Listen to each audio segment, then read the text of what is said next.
Okay, now what we're looking at is what we call the cosine law, which again is going to be used for non-right angled triangles. All right, so now what we're going to look at is there's two versions of the cosine law.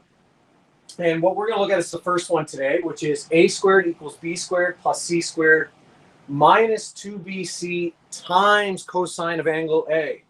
Now, the key thing here is when we are going to use the cosine law, because pretty much the sine law is used all the time, is in the situation where you have what's called SAS,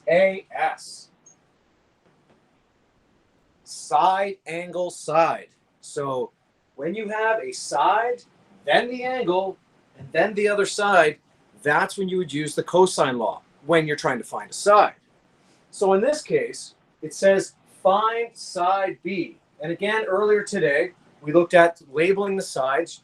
It's across from the angle. So if this is angle B here, which is 40 degrees, side B is the side across from it. All right, but now when I use this formula, I'm going to approach it the same way I did with the sine law, is that I'm going to find my values first. All right, so plugging in my information, like I said, I have side B, or angle B here, I should say, 40 degrees. I'm looking for side B. The other sides I have, again, across from angle A, there's side A, which is 10. Across from angle C is side C, which is a 12.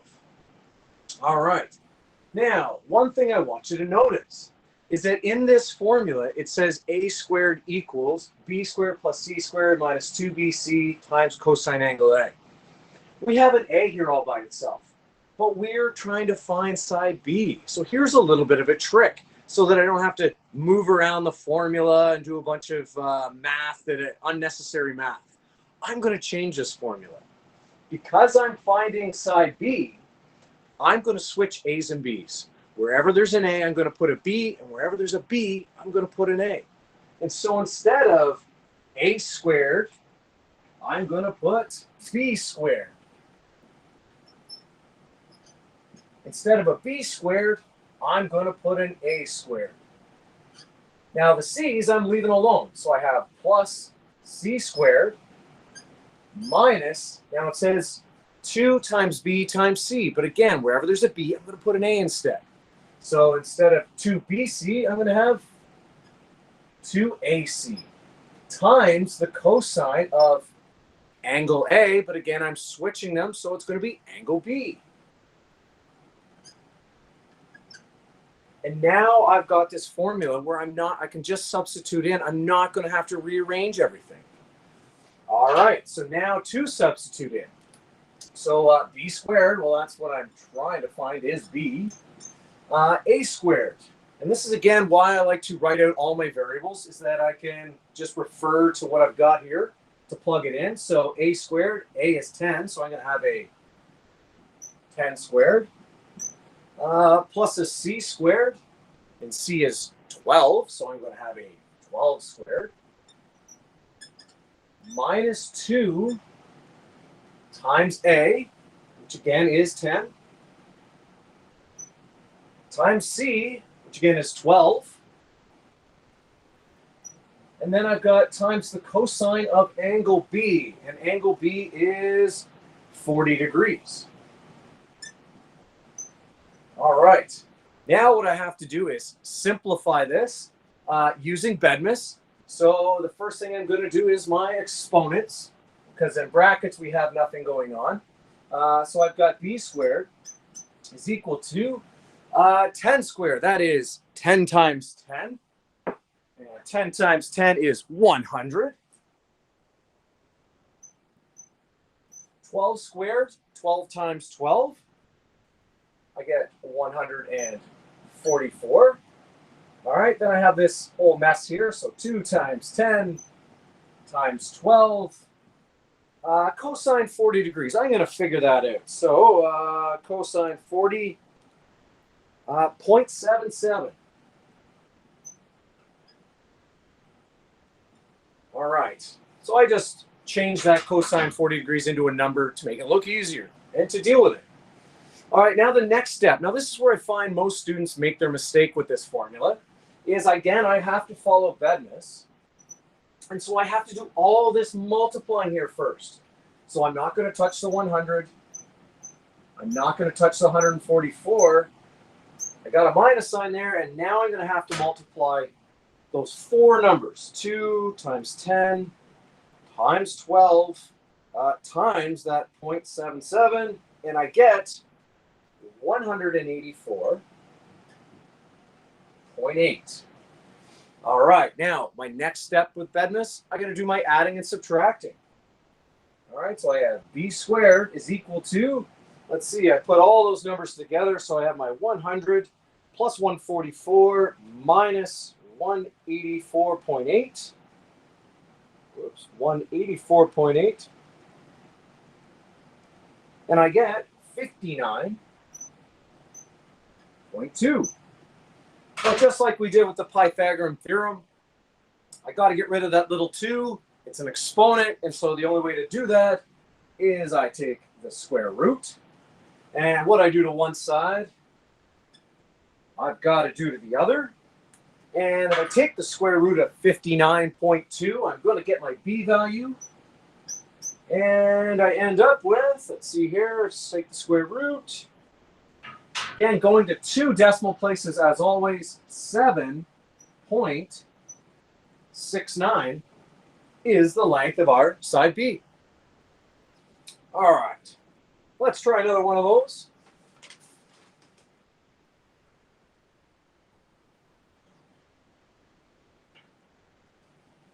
It says we have our diagram here. Find the distance across the river. All right, so here's our river here going this way. All right, and so we're going to be looking for our distance, I guess we should call it, right here from C to B to go across the river. But again, what I'm going to do is write out my, or see if I have my 3 angles and my 3 sides.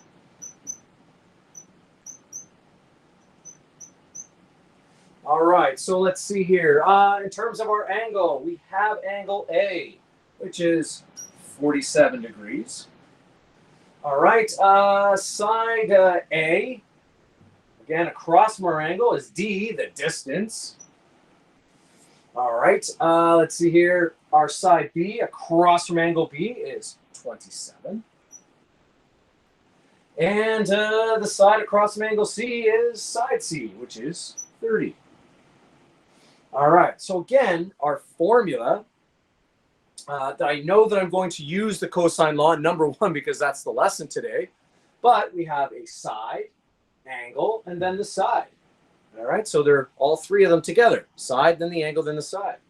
And so I'm going to use my formula. Here's my cosine law again, is a squared is equal to b squared plus c squared minus 2bc and times the cosine of angle A. All right. Now we are trying to find A. So I don't have to move my formula around at all, which is great.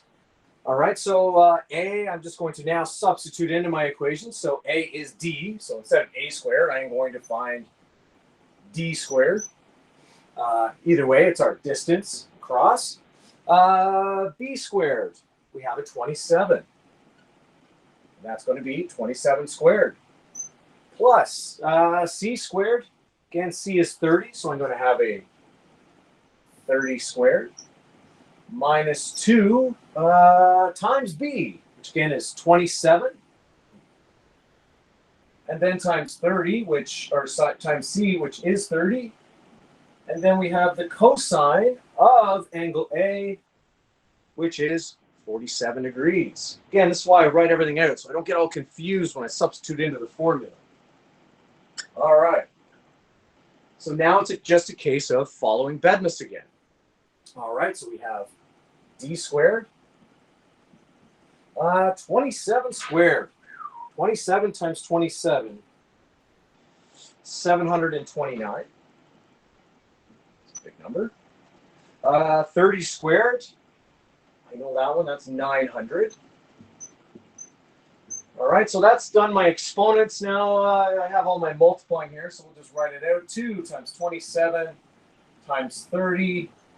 The cosine of 47 degrees is a number. I'm going to figure that out right now or pump it into my calculator. And 0.68. All right, so we'll go with that. 0.68.